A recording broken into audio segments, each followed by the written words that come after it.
my parents totally encouraged that. And I'm like, I could make a living being on the radio playing records. Oh my God. So, that was all I wanted to do. So I was on my first two radio stations when I was still in high school. So I had just really pushed my senior year in high school. I started at a little tiny station. By the time I graduated high school, I had making tapes of myself and parlayed that into a job at the biggest station in town, even before I went to college. And then, of course, I went to radio broadcasting. I think it was just mass communications at that time, and was on the campus radio station and worked at commercial station in town part-time, on the weekends, and just kind of did that. And then graduated from college, moved from Iowa to California to Los Angeles, where huge radio market. And if you want to be anyone in entertainment in the United States, you go to Los Angeles pretty much, or New York. Weather much better in Los Angeles than New York. So that's where I wound up there.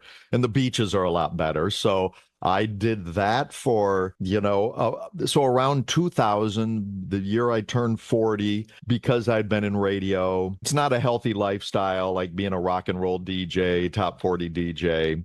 So I would be, sitting at a microphone like this right here, sometimes working really early mornings. So I had weird hours. So I ate badly and, didn't do really any health stuff.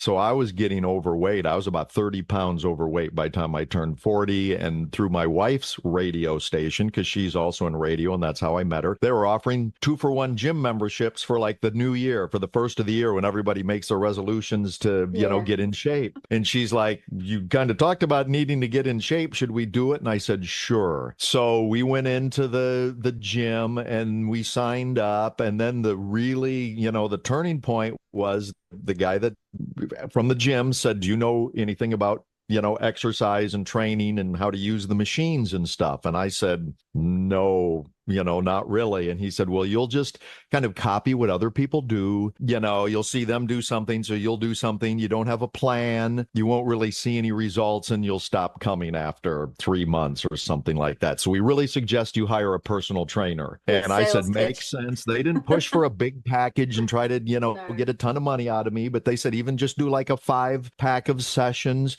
just so you kind of know what you're doing. And turns out, so we said, sure. So our appointment was for the next day or two. We show up for the personal trainer, never met him, didn't know who he was. Turns out he was also from Iowa. He also went to the University of Iowa, graduated just like me, but he had played in the National Football League. He was a professional football player that had just gotten out of the league and was going into personal training. But since we had all this common background, we hit it off really well. The other big important thing was I really liked personal training, because just being able to challenge yourself, it's like, oh, can I do a little bit more today? And seeing myself get stronger, losing the weight. I was really happy. Everybody was like going, wow, you're looking great. I'm like, yeah, I'm working out. I'm watching my diet. I've got a trainer, all of this stuff.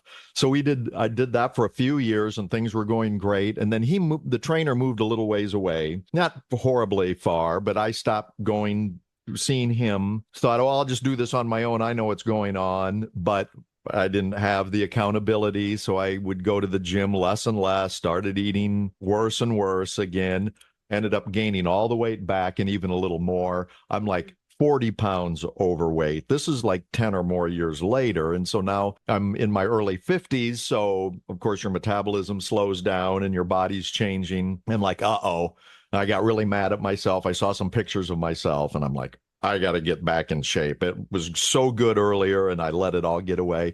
So I called up that trainer again, started driving to see him, started working out, got my buddy to do it with me because he heard me, raving about all of this. So I got back in shape. And this time while I'm training with Austin is his name, I'm like, I need to become a trainer too, because I like the stuff he was telling me about, like what was going on, why we were doing the exercises and the muscles we were working as well. So I was kind of fascinated by the whole physiological as opposed to just seeing how much weight I could lift.